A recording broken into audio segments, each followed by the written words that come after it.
Trainer distributor salesman. मैं आज आप लोगों को पिछली वीडियो में मैंने जैसे बताया कि एफएमसीजी के बारे में, डिस्ट्रीब्यूटर सेल्समैन के बारे में, आज इस बेरोजगारी के दौर में मैं आपको एक चीज़ बताने जा रहा हूँ जो बहुत ही ज़रूरी है युवाओं के लिए, बिजनेस करने का तरीका।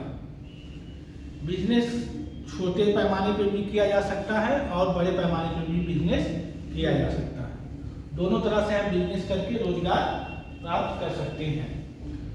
अब किसी को बेरोजगार है कोई व्यक्ति, अब बिजनेस करना चाहता है तो 10,000 से भी बिजनेस होता है और 10 लाख से भी बिजनेस होता है। बिजनेस हमेशा आपकी पूंजी पर डिपेंड होता है। और पहली बात तो बिजनेस में मस्ट है कि आप करना क्या चाहते हो। पहले तो हमको ये देखना पड़ेगा इस बेरोजगारी के दौर में कि हमारे अंदर स्किल क्या है, हम क्या कर सकते हैं। जो हम कर सकते हैं वही हम करेंगे, अन्यथा जो हम नहीं जानते, जिसके बारे में हमें नॉलेज नहीं है, उसमें हम पैसा इन्वेस्ट कर रहे हैं तो उसका कोई लाभ आपको नहीं मिलेगा। हम हमेशा बिजनेस वही करेंगे जिसकी नॉलेज हमें पूरी हो, इसके बारे में हम पूरा डिटेल से जानते हो। सपोज दैट मैं बताना चाहूँगा कि जैसे एक सराफा की दुकान है, उसका बेटा बचपन से सोने के कारोबार को देखते हुए चला आ रहा है, तो वो सोने के कारोबार को, चांदी के कारोबार को भली भांति अच्छी रूप से समझता है।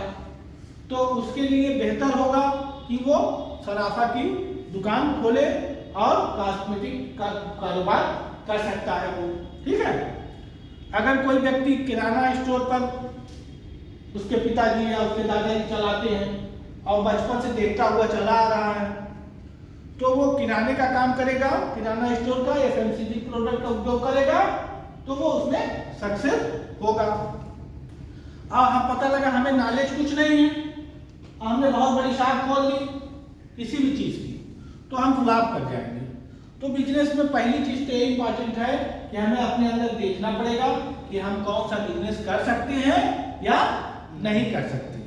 अगर हमें कोई चीज़ नहीं आती तो उसको हम नहीं कर सकते। जैसे हमें गाड़ी चलाना नहीं आता, और हम गाड़ी लेकर गाड़ी पर बैठे, गाड़ी स्टार्ट किया और लेके चल दिए, तो हम लग जाएंगे, गिर जाएंगे, हमारा एक्सीडेंट हो जाएगा, हम गाड़ी चलाने में सफल नहीं होंगे। समझ गए?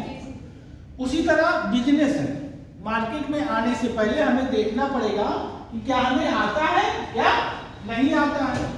अगर हम 10,000 का बिजनेस कर रहे हैं या 10 लाख का बिजनेस कर रहे हैं, तो उसको देखना पड़ेगा कि हम जिस बिजनेस को करने जा रहे हैं उसमें हमें कितना ज्ञान है। अब देखिए, बिजनेस दो तरह से हो सकती है। पहला तो ये तरीका हो गया। दूसरा तरीका ये है कि हम फ्रेंचाइजी भी ले सकते हैं, फ्रेंचाइजी लेकर भी बिजनेस कर सकते हैं। अच्छा, फ्रेंचाइजी होता क्या है? फ्रेंचाइजी वो चीज होती है, जैसे मैंने अपना कंप्यूटर का इंस्टीट्यूट खोला, उस इंस्टीट्यूट को मैंने बहुत प्रोग्रेस किया और बड़े पैमाने पे मेरा इंस्टीट्यूट चलने लगा और बहुत लोग उस इंस्टीट्यूट को जानने लगे और सारे ज़्यादा से ज़्यादा बच्चे उसमें पढ़ने के लिए इच्छुक हुए। तो अब राम ने देखा कि रिजवान साहब का इंस्टीट्यूट बहुत अच्छा चल रहा है, बहुत बढ़िया चल रहा है, और दिल्ली के अंदर मैंने उस इंस्टीट्यूट को खोला और उसका बहुत ही ज़्यादा नाम हो गया, सारे बच्चे उसमें पढ़ने की इच्छा रखने लगे। अब राम उसी इंस्टीट्यूट को लखनऊ में खोलना चाहता है, तो राम मेरे पास आएगा, मेरी सारी लीगल फॉर्मेलिटीज करेगा, मेरा ही बैनर रहेगा, सब कुछ मेरा रहेगा, बिल्डिंग राम की रहेगी, कुर्सी में राम के रहेंगे, कंप्यूटर राम के रहेंगे, सिर्फ मेरा लोगो रहेगा और मेरा नाम रहेगा। राम अपना इंस्टीट्यूट लखनऊ में हमसे फ्रेंचाइजी लेकर खोल सकता है, उसको कहते हैं फ्रेंचाइजी बिजनेस। उसी तरह कंपनियां होती हैं, जैसे हम किसी पार्ले जी है, ब्रिटानिया है, प्रयाग है, एफएमसीजी प्रोडक्ट की कुछ कंपनियां हैं जिसमें हम बिजनेस फ्रेंचाइजी लेकर अच्छी कमाई का जरिया बना सकते हैं। जैसे पार्ले जी कंपनी है, ब्रिटानिया है, प्रयाग है, तो सपोज दैट मैंने ब्रिटानिया कंपनी की एजेंसी ले ली, तो जो एजेंसी हमने ब्रिटानिया कंपनी की ली है वो उनसे फ्रेंचाइजी ली हमने, और फ्रेंचाइजी लेकर अपने क्या कुछ सेलर रखे और उनसे माल सप्लाई करवा रहे हैं। तो ये हमने क्या किया, ब्रिटानिया कंपनी की फ्रेंचाइजी ली है और करके रोजगार प्राप्त कर रहे हैं। तो फ्रेंचाइजी के माध्यम से भी रोजगार पाने का एक अवसर हम प्राप्त कर सकते हैं। पहला तरीका तो हमको अनुभव, दूसरा तरीका फ्रेंचाइजी, और तीसरा तरीका जो बिजनेस का मस्ट है वो पूंजी और लागत पर अगर आप कोई काम करते हैं। देखिए ज्ञान अगर नहीं होगा तो कोई भी बिजनेस करो तो फ्लॉप हो जाओगे, कोई भी बिजनेस करो, चाहे छोटा करो चाहे बड़ा करो, ठीक है। तो ज्ञान तो मस्ट है, हमें ज्ञान अनुभव अगर किसी चीज का नहीं है उस काम को हम नहीं करेंगे, अन्यथा हम अपने काम में फेलियर हो जाएंगे, ठीक है। अब सपोज दैट मान के चलते हैं कि हमें एक दुकान खोलनी है, ठीक है। तो तीसरी बात यह है कि हमें जो बिजनेस करना है उसी मार्केट में उस बिजनेस को हम करेंगे, अन्यथा हम फ्लॉप कर जाएंगे, ठीक है। जैसे हमें सपोज दैट मान के चलिए कि हमें होटल खोलना है, तो अब उस होटल खोलने के लिए हमारे होटल में हम उस स्थान पर खोलेंगे जहां पर उसकी आवश्यकता हो। अब हमें होटल खोलना है, अब हम होटल जाकर किसी ऐसी जगह खोल लें जहां होटल की आवश्यकता ना हो, तो हमारा होटल फ्लॉप कर जाएगा।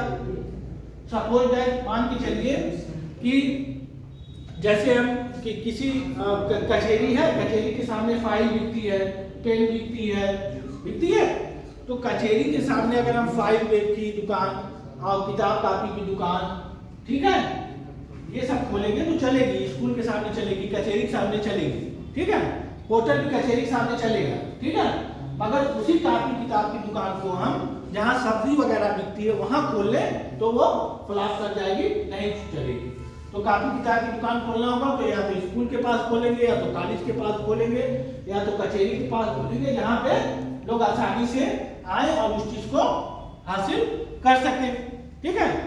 उसी तरह होटल है, होटल को हम ऐसी जगह खोलेंगे जहाँ उसकी आवश्यकता हो, जहाँ पर लोगों का बाहरी लोगों का आवागमन हो, जैसे रोडवेज है, रोडवेज का होटल खोल सकते हैं, रेलवे स्टेशन है, रेलवे स्टेशन के होटल खोल सकते हैं, अपनी कैंटीन डाल सकते हैं। छोटी लागत में हम कम पूंजी में होटल का व्यापार कर सकते हैं, मगर उसमें भी अनुभव जरूरी है। बिना अनुभव के समाज में कोई काम नहीं हो पाता। आजकल देखिए छोटे छोटे व्यापार हो गए हैं, छोटे छोटे काम कर रहे हैं लोग, डेयरी का खोल ले रहे हैं लोग, 4 गाय ले आए, डेयरी फार्म डाल दिए, दूध बेच रहे हैं, मुर्गी पालन चल रहा है, मछली पालन चल रहा है। ये सब छोटे छोटे कारोबार आप 10 से 20 हजार रुपए में कर सकते हैं और रोजगार पा सकते हैं, ठीक है। तो आज की इस बड़ी बेरोजगारी के दौर में हम छोटे से भी बिजनेस कर सकते हैं।